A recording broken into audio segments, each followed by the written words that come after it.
আবারও ডানকুনি যে গোবরা গেট, সেই গোবরা গেট পারাপার হতে গিয়ে মর্মান্তিক পথ দুর্ঘটনা ঘটলো এবং 3 নম্বর প্ল্যাটফর্ম দিয়েই যাচ্ছিল শতাব্দী এক্সপ্রেস। বর্ধমান দিক থেকে হাওড়াগামী যাবার সময় শতাব্দী এক্সপ্রেস ঠিক 8:30 থেকে 9টার মধ্যে এই ঘটনা ঘটে।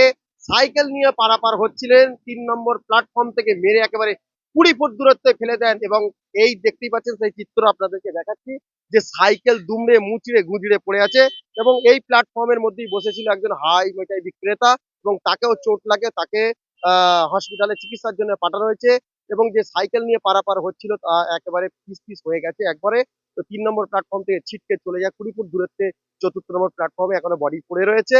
ঘটনাস্থলে দ্রুতভাবে পৌঁছায় গোবরা আরপিএফ এবং এই বডিকে নিয়ে একবারে ময়নাতদন্তের জন্য পাঠানো। এখনো পর্যন্ত হতাশা রয়েছে, এই ব্যক্তি কোথাকার মানুষ, তার নাম কি এখনো পর্যন্ত সম্পূর্ণ জানা হয়নি। এই ঘটনা কিভাবে ঘটলো এখানকার যে স্থানীয় বাসিন্দা রয়েছে তাদের সঙ্গে কথা বলে আপনাদেরকে জানাবো।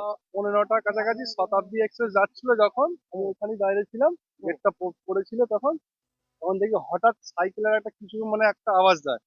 ঠিক আছে, সেই আওয়াজটার জন্য যখন দেখি গেটটা যখন পড়ে যায়, তখন এখানে এসে দেখি যে একটা ছেলে মানে পায়ে লাগা আছে। এই পায়ে লাগাটা যখন দেখি এখানেই ছিল। তারপরে কিছুক্ষণ পর জানি যে আরেকটা বডি ওখানে ঢুকে গেছে। মানে এই যে এত স্পিড ছিল গাড়িটার, ওই গাড়িটার সাথে মনে কুচকে পড়ে গেছে একটা বডি। মানে দুজনের আঘাত পেয়েছে, একজন তো স্পট মারা গেছে আর একজন হাসপাতালে গেছে। কোথাকার লোক কিছু জানা গেছে না, কোথাকার লোক ছিল সেটা এখন বলতে পারছি না। মানে একটা হকারি করতো এখানে, হাওয়াই মিঠাই বিক্রি করতো এখানে। শুনছি যে এখানেই বিক্রি করতো, ডেলি বিক্রি করতো, এখানেই ডেলি বিক্রি করতো। দুপুরবেলা আসতো না। হ্যাঁ, মানে ওর এত গতিবেগ ছিল যে ওর চাপে ও ছিটকে পড়ে গেছে। হয়তো সাইডেই ছিল মনে হয়। কারো কিছু ক্ষতি হয়েছে?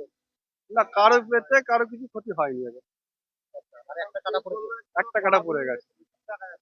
হাই মিঠাইকে ওর ওর পা ভেঙে গেছে বলছে। ওর পায়ে লাগা ছিল, আমি দেখলাম নিজেই। কিছুক্ষণ পর হয়তো আমি ওইদিকে চলে গেছি বলে তখন দেখলাম ওই হাসপাতালে নিয়ে গেছে বলে। আর সাইকেল দিয়ে যে সে কাটা পড়েছে, সে কাটা পড়ে গেছে। কোথাকার লোক কিছু জানা যায়? না, ওটা কিছু বলা যাচ্ছে না। কোন কোথায় ট্রেনে গেছে? হয়েছিল? শতাব্দী এক্সপ্রেস ছিল। কটার দিকে হয়েছে? তা 9টার ভেতরেই হয়েছিল, 8:55-র ভেতরেই হয়েছিল। তোমার নাম? রাজীব এটা কুমার। এক্ষুনি হয়েছে মোটামুটি। ওই শতাব্দী আমরা গেটেই ছিলাম, শতাব্দীটা এসেছিল, এক ঘরটা মেরেছে ওখানটা, মোটামুটি 20 ফুটে দিয়ে আমাদের চোখের সামনেই পড়লো প্রজেক্টটা। কোথার দিকে হাওড়া থেকে যাচ্ছিল? হ্যাঁ, হাবড়ার দিকেই যাচ্ছিল।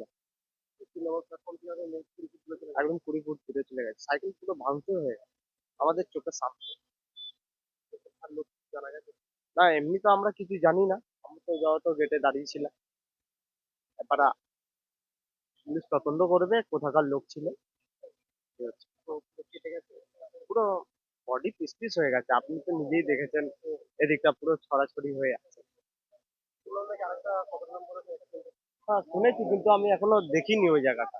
তোমার নাম? আমার নাম বিনোদ সাউ।